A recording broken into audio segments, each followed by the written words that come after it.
everyone, this is Mamta Samre Khandelwal and you are watching MSK Chemistry। तो chemical reaction and equation class 10th का ये chapter है और इसके आज हम बहुत ही इंपॉर्टेंट क्वेश्चंस को डिस्कस करने वाले हैं, तो वीडियो को एंड तक जरूर देखिए। So question 1 number 1, a solution of substance X is used for white washing. तो वाइट वॉशिंग में एक सब्सटेंस X यूज होता है, इसका आपको फॉर्मूला बताना है और इसकी वाटर के साथ केमिकल रिएक्शन लिखनी है। तो ये बहुत सिंपल क्वेश्चन है। वाइट वॉशिंग में देखिए कैल्शियम ऑक्साइड को यूज़ किया जाता है, तो X इज कैल्शियम ऑक्साइड, इसकी वाटर के साथ जो रिएक्शन होती है तो इससे कैल्शियम हाइड्रोक्साइड बनता है और बहुत सारी हीट निकलती है। इस रिएक्शन को हम बोलते हैं Slaking of lime.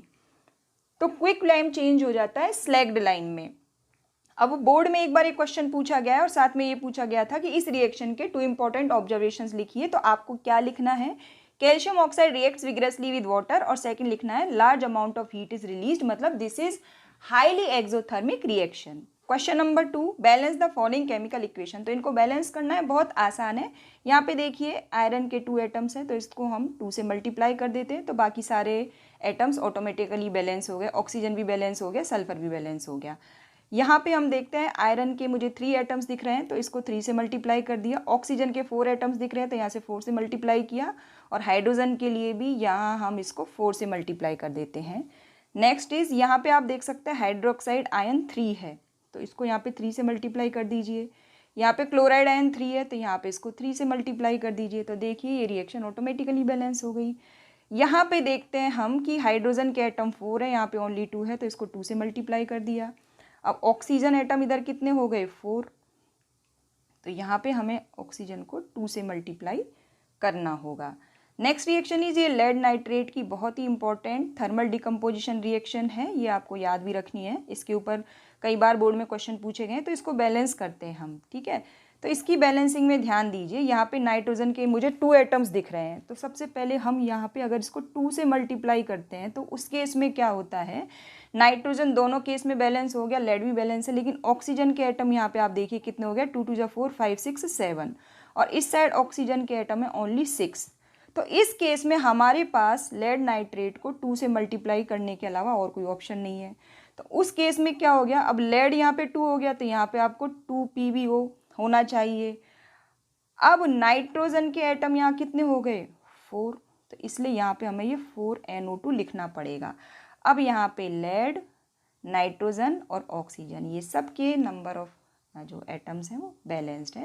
Question number 3, exothermic and endothermic reactions को आपको डिफाइन करना है और इसका एक एक एग्जांपल देना है। तो इसके लिए मैं आपको रिकमेंड करूंगी, इसके लिए मेरा जो लेक्चर 68 है, MSK केमिस्ट्री लेक्चर 68, आप उसको वॉच कीजिए। उसमें एंडोथर्मिक और एक्सोथर्मिक रिएक्शन को डिटेल में एक्सप्लेन किया गया है। वैसे एक्सोथर्मिक रिएक्शन क्या होती है, the reaction in which heat, light और sound are released along with the products, तो उन रिएक्शंस को हम कहते हैं एक्सोथर्मिक रिएक्शन। और एंडोथर्मिक रिएक्शंस होती है the reaction in which energy is absorbed in the form of heat, sunlight or electricity to form the product. Such reactions are called endothermic reactions, और इनके एक एक एग्जाम्पल अभी हम आगे डिस्कस करेंगे। Next is define combination reaction. तो ये बहुत सिंपल है, combination reaction when 2 or more reactants combine together to form a single product, such reactions are called combination reaction। इसका सबसे अच्छा एग्जाम्पल है वाटर, 2H2 + O2 2H2, ये आप बहुत आसानी से लिख सकते हैं। Right balanced chemical equation for thermal decomposition, photo decomposition and electro decomposition reaction. तो ये बहुत इंपॉर्टेंट रिएक्शन है। तो थर्मल डिकम्पोजिशन के लिए आपकी टेक्स्ट बुक में लेड नाइट्रेट का डिकम्पोजिशन रिएक्शन दिया हुआ है, फेरस सल्फेट का डिकम्पोजिशन रिएक्शन दिया गया है, तो वो थर्मल डिकम्पोजिशन के एग्जाम्पल हो जाएंगे। फोटो डिकम्पोजिशन के लिए आपको सिल्वर क्लोराइड की डिकम्पोजिशन की रिएक्शन लिखनी है, सनलाइट की प्रेजेंस में उसका फोटो डिकम्पोजिशन होता है, और ये रिएक्शन आगे भी वीडियो में दी हुई है, इसलिए मैंने यहाँ पे उनको नहीं लिख रही हूँ। तो सिल्वर क्लोराइड का जब फोटो डिकम्पोजिशन होता है तो ग्रे कलर का सिल्वर मेटल और क्लोरीन गैस इवॉल्व होती है। और इलेक्ट्रो डिकम्पोजिशन में आप सोडियम क्लोराइड का इलेक्ट्रोलाइसिस का रिएक्शन लिख सकते हैं, वाटर का इलेक्ट्रोलाइसिस लिख सकते हैं। सोडियम क्लोराइड के इलेक्ट्रोलाइसिस से आपको सोडियम और क्लोरीन गैस मिलती है, और वाटर के इलेक्ट्रोलाइसिस से आपको हाइड्रोजन और ऑक्सीजन गैस मिलती है। तो ये इलेक्ट्रो डिकम्पोजिशन रिएक्शन के एग्जाम्पल हो जाएंगे। अब ये नेक्स्ट क्वेश्चन है, what happened when silver coin is placed in copper sulphate solution and copper coin is placed in silver nitrate solution. 2 condition आपको दी हुई है, इनको मैंने यहाँ पे लिख दिया है। अब ये डिस्प्लेसमेंट रिएक्शन का क्वेश्चन है, आपको ये देखना होगा कि सिल्वर और कॉपर इन 2 मेटल की रिएक्टिविटी सीरीज में किसकी पोजीशन कहाँ है। तो we know that copper being more reactive metal than silver, so copper can displace Ag plus ions into Ag, ठीक है। तो इसका मतलब ये है कि ये वाली रिएक्शन तो पॉसिबल है, this reaction is possible, but this reaction is not possible, क्योंकि जो सिल्वर मेटल है, Ag मेटल है, ये लेस रिएक्टिव है कॉपर मेटल से। तो इसके जिसके प्रोडक्ट क्या बनेंगे, इसके प्रोडक्ट होंगे CuNO3 का whole twice plus twice Ag, balance कर देते हैं इसको, यहाँ पे ये हो जाएगा 2AgNO3। Question 4, this is very important question. यहाँ पे देखिए लेड नाइट्रेट और पोटेशियम आयोडाइड, ये डबल डिस्प्लेसमेंट रिएक्शन का एग्जाम्पल है, ये आपकी टेक्स्ट बुक की एक्टिविटी का क्वेश्चन है। यहाँ पे लेड आयोडाइड यानी आपको X क्या है, तो X क्या है आप जानते हैं, यहाँ पे लेड आयोडाइड का येलो कलर का प्रेसिपिटेट बनता है, तो X is solid and Y is aqueous solution of potassium nitrate, तो ये इसका आंसर हो गया। सेकेंड है कॉपर की सिल्वर नाइट्रेट के साथ रिएक्शन होती है, मतलब ये कौन सी है, दिस इज डिस्प्लेसमेंट रिएक्शन, तो यहाँ पे X क्या होगा, X is equal to 2Ag। Next question, zinc की रिएक्शन जब सल्फ्यूरिक एसिड के साथ होती है तो जिंक सल्फेट का एक्वस सॉल्यूशन बनता है और हाइड्रोजन गैस बनती है, तो मतलब Y is gas, Y is equal to, यहाँ पे जो Y है दैट इज गैस। अब यहाँ पे ये कैल्शियम कार्बोनेट की थर्मल डिकम्पोजिशन रिएक्शन है, तो X की जगह यहाँ पे क्या आएगा, heating, so X is equal to heating sign आपको यहाँ पे बनाना होगा, this is thermal decomposition reaction.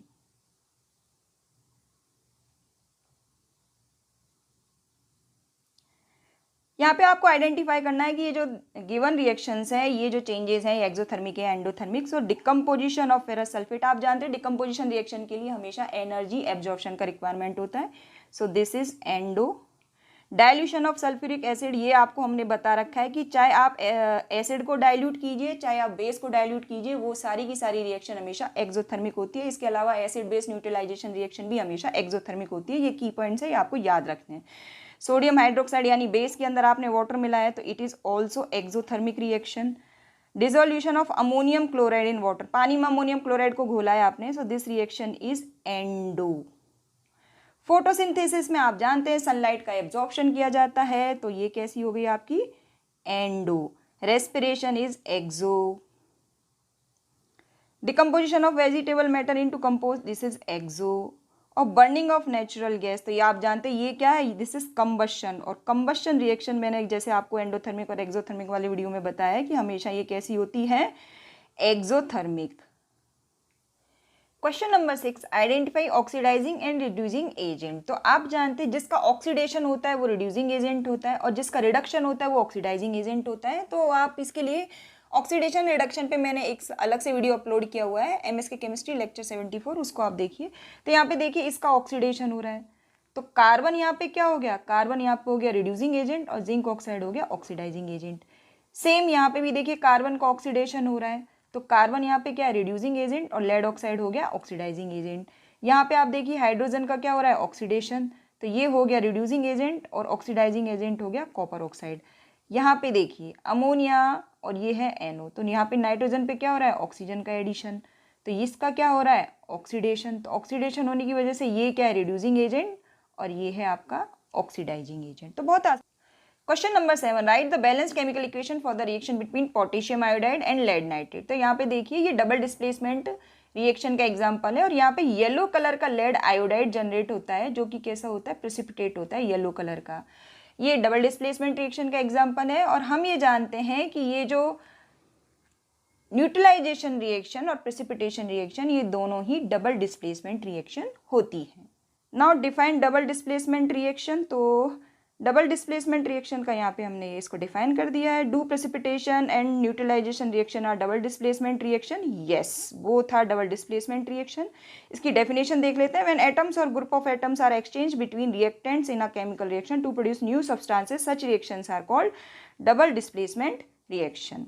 Question number 9 is white colour silver chloride. ये देखिए व्हाइट कलर का सिल्वर क्लोराइड है, इसको जब विंडो के पास आप छोड़ देते हैं सनलाइट में तो ये क्या हो गया आपका, सनलाइट।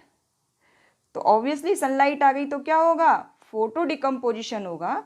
और जो वाइट कलर का जो आपका ये सिल्वर क्लोराइड पाउडर है ये किस में चेंज हो जाएगा, ग्रे कलर के सिल्वर में। तो इसका कलर कैसा होता है ग्रे, और इसका कलर कैसा होता है वाइट। इसका कलर है वाइट और इसका कलर है ग्रे, और ये जो क्लोरीन गैस है ये तो निकल जाती है। तो इसलिए क्या होता है कि जो वाइट कलर का पाउडर है सिल्वर क्लोराइड का, वो ग्रे कलर के पाउडर में चेंज हो जाता है। This is why chemical equation should be always balance. तो इसका बहुत सिंपल सा रूल है, it should to follow the law of conservation of mass. Law of conservation of mass क्या है, लॉ ऑफ केमिकल कॉम्बिनेशन। मतलब कोई दो रिएक्टेंट को आपस में रिएक्ट करके प्रोडक्ट बनाना है तो उनको laws of chemical combination follow करने पड़ते हैं, और उसमें हमारे लेवोइजियर साहब ने लॉ दिया है, लॉ ऑफ कंजर्वेशन ऑफ मास, जिसको आप वॉयलेट नहीं कर सकते। और ये तब पॉसिबल है जब mass of reactant is equal to mass of product. और ये कब होगा, when number of each kind of atoms must be equal in reactants as well as product साइज। इसलिए हमारी केमिकल इक्वेशन हमेशा बैलेंस्ड होनी चाहिए। Next is define displacement reaction. तो डिस्प्लेसमेंट रिएक्शन क्या होती है, when more reactive element displaces the less reactive element from its compound, it is called displacement reaction. ये इसका डेफिनेशन हो गया। इस तरीके से 2 मार्क्स के क्वेश्चन बनते हैं आपके बोर्ड में। Next is blue colour solution of copper sulphate turns into green colour when iron nail is dipped into it. तो हम जानते हैं इसको हमने ब्लू कलर से बनाया है और इसको ग्रीन कलर से बनाया है। तो क्या होता है कि हम जानते हैं, अब आपको आयरन और कॉपर इन दोनों मेटल की रिएक्टिविटी सीरीज में देखना होगा। तो हम जानते हैं कि आयरन ज़्यादा रिएक्टिव मेटल है। So iron element being more reactive displaces the Cu+2 ions into Cu, इसलिए डिस्प्लेसमेंट रिएक्शन हो जाती है।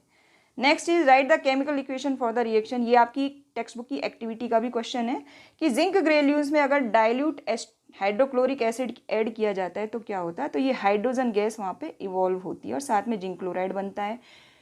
जिंक की यही रिएक्शन सल्फ्यूरिक एसिड के साथ भी होती है, सेम रिएक्शन होती है, तब भी हाइड्रोजन गैस इवॉल्व होती है।